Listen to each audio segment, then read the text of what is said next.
ASQ Podcast, podcastnya Asifa Kolbu. Assalamualaikum warahmatullahi wabarakatuh. Sahabat Asifa di rumah, kembali bertemu di acara yang sangat dinanti-nanti di setiap tahunnya, di mana lagi kalau bukan di ASQ Podcast, podcastnya Asifa Kolbu. Sahabat Asifa di rumah, di episode perdana ini kita kedatangan tamu yang luar biasa, yaitu Bu Hajah Neni Junaini. Ada julukannya Bu Hajah? HNJT. Nah, hari ini saya bersama Bu Hajah akan membahas satu tema yang sangat menarik sekali, yaitu adalah keberkahan dan kemuliaan bulan suci Ramadan. Nah, bersama Bu Hajah nanti kita akan berbincang banyak tentang pengetahuan ataupun ilmu-ilmu yang nanti akan disampaikan oleh Bu Hajah. Bu Hajah, gimana kabarnya hari ini, sehat? Alhamdulillah. Alhamdulillah. Bagaimana? Allahu Akbar. Bagaimana untuk puasanya hari ini? Insya Allah diniatkan harus bisa. Harus bisa. Nah, semua juga harus lancar, apalagi di hari pertama ini puasanya harus lebih bersemangat lagi. Nah, Bu Hajah, kita memasuki bulan suci Ramadan. Kalau kita lihat banyak umat Islam, banyak yang menanti-nanti kehadiran ataupun kedatangan bulan suci Ramadan. Nah, ini dari yang kecil maupun yang dewasa, semua menantikan nih. Sampai kita menunggu-nunggu dari H-100, bahkan kita sudah diperingatkan itu bahwa akan memasuki bulan suci Ramadan. Nah, Bu Hajah, kenapa sih bulan suci Ramadan itu menjadi bulan yang sangat dinanti-nanti? Bismillah, alhamdulillah, assalatu wassalamu ala rasulillah. Terima kasih atas pertanyaannya yang disampaikan tadi Ustadz Fauzi yang sangat luar biasa. Yaitu kenapa bulan suci Ramadan adalah bulan yang sangat dinanti-nanti.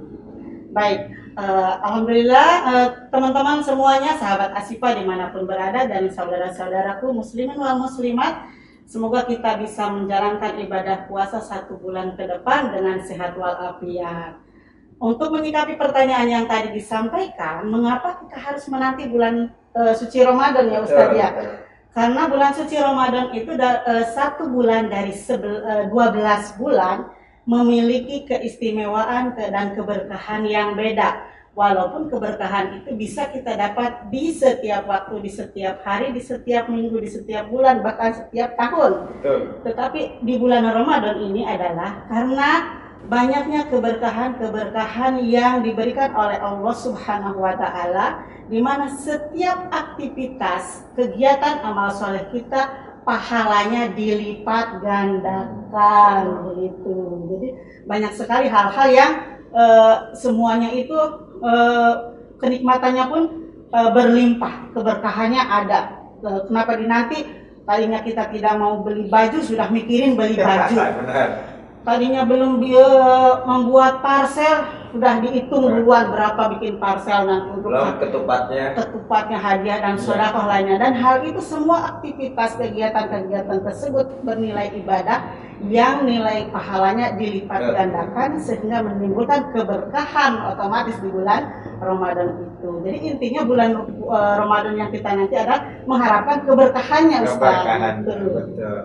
Jadi nggak cuma kita nungguin baju baru, parcel, nah itu dia. Ketupat sayuran, tapi yang menjadi poin pentingnya adalah bulan suci Ramadan ini adalah bulan yang penuh keberkahan di dalamnya. Jadi umat Islam di seluruh dunia menanti-nanti kedatangan bulan Ramadan.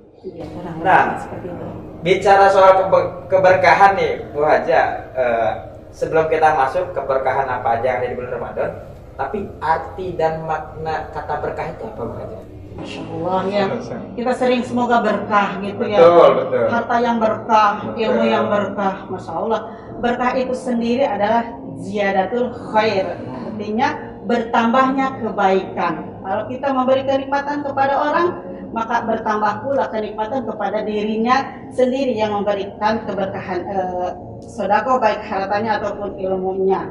Karena berkah itu adalah merupakan karunia Allah yang diberikan kepada setiap hambanya untuk menikmati dalam kehidupan manusia. Ya, baik itu tadi, baik yang dititipkan ilmu, berkah ilmunya. Yang dititipkan harta materi benda, maka jika kita melaksanakan dan mengamalkannya di jalan Allah Subhanahu wa taala, harta tersebut akan berkah dan akan terasa nikmatnya oleh orang-orang yang menikmati dan menerima daripada titipan Allah itu tadi. Kemudian ada lagi, misalkan ada yang dititipin setitik ilmu tapi diamalkan. Bahkan orang yang menerima ilmu itu sampai berhasil, sukses dunia akhirat, masya Allah, berarti kan nikmatnya bertambah. Maka itu adalah ilmu yang berkah. Karena tidak semua ilmu itu berkah, ya, walaupun ada yang orang pintar belajarnya sampai ke luar negeri, bahkan universitas semuanya sudah dijajahi, dipelajari ilmunya, dan tetapi tidak berkah. Kenapa dia tidak berkah? Karena dianya gila. Ya, apa keberkahan ilmu itu tadi? Jadi lebih baik sedikit ilmu tapi diamalkan dengan baik sampai sukses orang yang menerima ilmu tadi, daripada banyak ilmu tetapi tidak ada gunanya. Itu tadi kembali kepada berkah lagi, itu namanya berkah, ya. Nah, sahabat Asih Wajrima, jadi berkah itu ya tadi simpelnya bertambahnya kebaikan. Iya. Kalau ilmunya berkah berarti ilmunya untuk kebaikan. Hartanya berkah, hartanya untuk kebaikan. Usianya berkah berarti selama hidupnya dia untuk kebaikan. Jadi buat sahabat Asifah di rumah, kalau mau berkah hidup kita berarti harus terus bertambah kebaikannya. Masya Allah, alhamdulillah. Berarti kalau di bulan Ramadan kan tadi Bu Haja sampaikan bulan yang penuh keberkahan. Nah, kita pengen tahu nih sama sahabat Asifah di rumah, keberkahan apa aja sih yang ada di dalam bulan Ramadan? Masya Allah, ada lagi ya pertanyaannya, keberkahan apa saja yang ada di bulan Ramadan. Oke, secara hakikatnya selain ibadah-ibadah yang kita lakukan baik siang ataupun malamnya, yang kita lakukan di bulan suci Ramadan itu tentunya dilipat gandakan pahalanya. Tetapi ada 3 hal lagi yang Allah memang persembahkan untuk kita, yaitu untuk kita ketahui sehingga kita semangat untuk beribadahnya, yaitu diantaranya satu, dibukanya pintu-pintu surganya Allah Subhanahu wa taala. Kenapa dibuka? Karena alhamdulillah, insya Allah kalau orang-orang muslim yang taat beribadah, ketika bulan Ramadan tiba, semua aktivitas dan amalan-amalan solehnya dikerjakan. Dan amalan-amalan yang soleh serta aktivitas perbuatan baiknya itu membuat pahala kita berlipat ganda. Pahala yang berlipat ganda dan dilipat gandakan oleh Allah Subhanahu wa taala bisa menghantarkan kita ke pintu-pintu surganya Allah Subhanahu wa taala. Itu tentunya tujuan kita. Jadi dengan pahala-pahala yang kita lakukan, ibadah-ibadah yang kita lakukan di bulan suci Ramadan, maka pahalanya menghantarkan kita menuju pintu-pintu surganya Allah Subhanahu wa taala. Seperti itu Ustadz, silahkan ditambah lagi. Jadi banyak ya di bulan Ramadan, keberkahannya itu luar biasa banyak. Dan ini sebenarnya menjadi peluang ya bagi kita umat Islam ketika Allah berikan banyak keberkahan di bulan Ramadan. Artinya kita nggak boleh mensia-siakan itu ya. Jangan sampai. Betul. Jadi kita harus cari keberkahan itu karena di bulan di luar Ramadan belum tentu ada. Dan emang tidak akan ada gitu. Dan adanya memang khusus di bulan Ramadan. Tadi seperti yang Bu Haja sampaikan bahwa bulan Ramadan banyak keberkahan.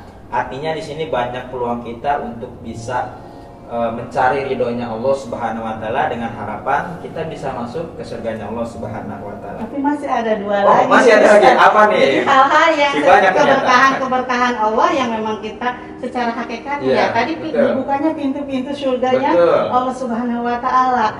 Yang selanjutnya itu ditutupnya pintu-pintu neraka. Pintu surga dibuka, pintu neraka tutup. Karena apa?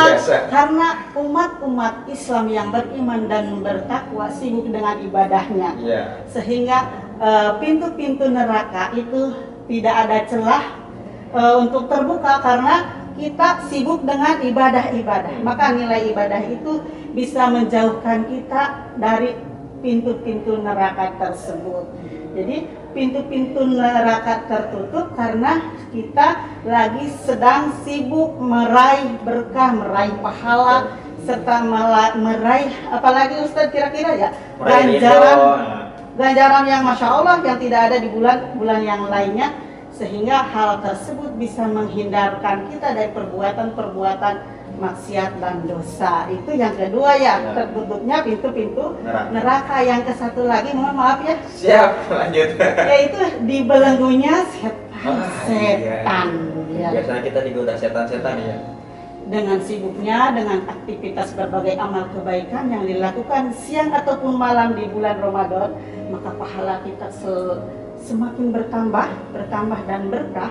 Maka hal itu membuat setan pun lelah. Jadi setan itu merasa terbelenggu.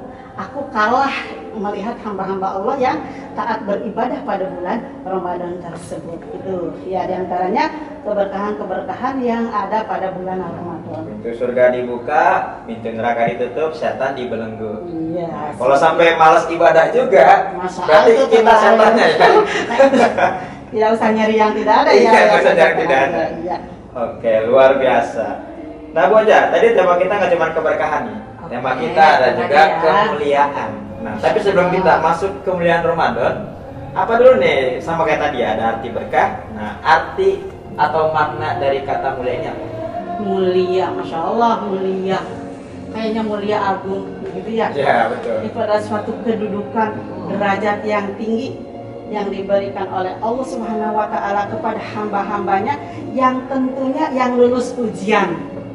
Karena bulan puasa itu juga bukan berarti untuk meraih pahala dengan gampang seperti itu, melainkan banyak ujian-ujiannya, yaitu kesabaran, ya, melatih mengkondisikan menahan hawa nafsu dan emosi, iya. Terus apalagi syahwat, kemudian dan hal-hal yang lain yang bisa merusak nilai-nilai ibadah puasa itu. Maka kemuliaan itu akan diberikan oleh Allah Subhanahu wa Ta'ala kepada hamba-hambanya yang taat, yang kuat, yang sabar, yang ikhlas. Maka Allah akan memberikan derajat dan kemuliaan tersendiri dengan ridha Allah dan izin Allah kepada hambanya yang dikehendaki. Seperti itu. Jadi mulai itu adalah suatu kedudukan tinggi, derajat yang lebih tinggi. Artinya kalau bulan Ramadan bulannya mulia, berarti bulan ini kedudukannya tinggi. Nah, bulan berarti iya seperti itu. Iya, betul. Dan orang yang melewati ujiannya dengan bisa melaksanakannya gitu, berarti orang-orang itu mulia. Masya Allah, Insya Allah kita termasuk di dalamnya. Betul, Ya. itu intinya sih. Iya sih. Nah, berarti apa aja nih Bu Haja tentang kemuliaan-kemuliaan yang ada di bulan Ramadan? Kalau kita tahu bulan Ramadan ini sering disebut bulan yang mulia, mulianya itu karena apa kemuliaan? Insya Allah tadi ya dari artinya aja kemuliaan kedudukan derajat yang tinggi. Berarti yang tadi Ustadz sampaikan, berarti bulan Ramadan ini adalah bulan yang memiliki derajat yang tinggi dari 11 bulan yang lainnya. Dari 1 tahun 12 bulan, berarti 1 bulan ini adalah bulan yang penuh mulia. Karena di dalam bulan Ramadan yang tidak bisa dimiliki oleh bulan-bulan yang lainnya, terdapat peristiwa yaitu bulan 1 malam dari 1 bulan, yaitu terjadinya malam Lailatul Qadar. Itu lebih baik dari 1000 bulan yang tercantum di dalam Al-Quran. Ayatnya ada 5, surat yang ke-97 dan termasuk surat Makkiyah. Bisa dicoba ya satu. Bisa lihat nanti di Al-Quran. Oh iya, nanti kita simak ya, yaitu menjelaskan bahwa terjadinya telah kami turunkan Al-Quran pada malam kemuliaan. Jadi apabila kita melakukan ibadah-ibadah atau serangkaian amal soleh di malam itu, maka pahala dan kebaikannya lebih baik dari 1000 bulan, ya. Khairu min alfi sahr. Masalah itu. Jadi luar biasanya itu mulia karena dalam 1 bulan ini secara nggak langsung kita menjalani kehidupan 1000 bulan. Nah, kalau kita di malam itu berbuat kebaikan, berarti kita sudah berbuat baik selama 1000 bulan. Belum tentu umur kita sampai 1000 bulan. Jadi malam Lailatul Qadar itu kita sibukkan diri dengan ibadah, serangkaian ibadah dan amalan soleh yang tujuannya untuk meraih kemuliaan dan kebaikan serta pahala yang dilipat gandakan. Karena dari malam sampai fajar itu kesejahteraan menyertai kita. salamun hiya hatta matla'il fajr. Seperti itu. Iya, betul. Dan sebenarnya semua umat Islam pasti mendapatkannya selama dia fokus tuh selama 1 bulan Ramadan. Iya. Karena kan kita terlalu fokus cari ciri-cirinya, Nah, iya, cari tanda-tandanya. Padahal kenapa nggak fokus tiap hari aja gitu ya? Pasti dapat gitu. Pasti harusnya. Iya. Oke, Bu Haja nih, kita sebagai umat Islam itu tentang keberkahan dan kemuliaan bulan Ramadan, bagaimana nih cara kita umat Islam menyikapi itu supaya kita tuh tidak keluar dari bulan Ramadan kecuali kita harus dapat keberkahan dan kemuliaan bulan Ramadan itu. Bagaimana Bu Haja? Pertama, kita jadilah hamba-hamba Allah yang bersyukur, istiqomah dalam melaksanakan ibadah, tidak hanya di bulan Ramadan saja, tetapi bulan-bulan yang lainnya pun kita harus lebih bertahan, minimal bertambah itu maksimal. Jadi kalau bisa keimanan dan ketakwaan kita semakin meningkat, apalagi di dalam bulan-bulan yang penuh keberkahan, kemuliaan. Masya Allah, jangan disia-siakan sehingga kita dapat keberkahan yang luar biasa, yang dapat melewati ujian-ujiannya sehingga dapat pahala yang dilipat gandakan, yang akhirnya mendapatkan surga Allah yang diberikan kepada kita semua. Dan Allah memberikan dan mengangkat derajat kita, kedudukan kita untuk menjadi hamba-hamba yang lebih baik. Betul. Jadi buat sahabat Asyifa di rumah, kita harus tetap fokus nih selama bulan Ramadan, kita fokus ibadah sama Allah supaya kita tidak rugi, jangan sampai kita nggak dapat keberkahan dan kemuliaannya di bulan suci Ramadan. Nah, Bu Haja, terakhir nih buat sahabat Asyifa di rumah sebelum kita penutup, pesan-pesan buat sahabat Asyifa rumah mungkin biar lebih bersemangat lagi. Terima kasih. Alhamdulillah, pesan buat diri saya sendiri dan juga kita semua sahabat Asyifa dimanapun berada, semoga Allah menjadikan kita hamba-hamba yang istiqomah dan hamba-hamba yang tetap bertahan untuk melaksanakan ibadah kepada Allah dengan supaya mendapatkan rahmatnya serta berkahnya, dan jadikan kita semua adalah hamba yang kuat iman dan takwanya dengan menghindari semua apa yang dilarangnya dan melaksanakan apa yang diperintahkannya, supaya di dunia kita selamat, di akhirat pun selamat. Maka gunakan sebaik mungkin waktu dan kesempatan di Ramadan ini untuk mencapai rahmat, berkah serta kemuliaannya. Satu lagi ya tambahannya nih, jadikan setiap Ramadan terakhir kita, supaya kita bisa fokus. Hari ini siapa tahu ya, kita nggak tahu umurnya Bu Haja ya. Di tahun depan kita belum tentu nih ketemu bulan Ramadan lagi. Baik Bu Haja, terima kasih atas kehadirannya. Mudah-mudahan bisa mencerahkan kita semua dan bermanfaat untuk kita semua. Dan sahabat Asyifa di rumah, mungkin untuk episode kali ini cukup sekian, tapi jangan berhenti sampai di sini. Kita masih banyak episode selanjutnya dengan tema-tema yang lebih menarik lagi. Pokoknya jangan ketinggalan, tetap standby di ISQ Podcast. Dan saya mau pantun dulu aja. Kalau bikin tape pakai ragi, kalau jarum kecil namanya peniti. Agar bulan Ramadannya tidak rugi, kita harus ibadah dengan sepenuh hati. Masya Allah. Mungkin itu saja. Saya Fauzi Andrian dengan Bu Hajah Nini Junani pamit undur diri. Sekian. Wassalamualaikum warahmatullahi wabarakatuh.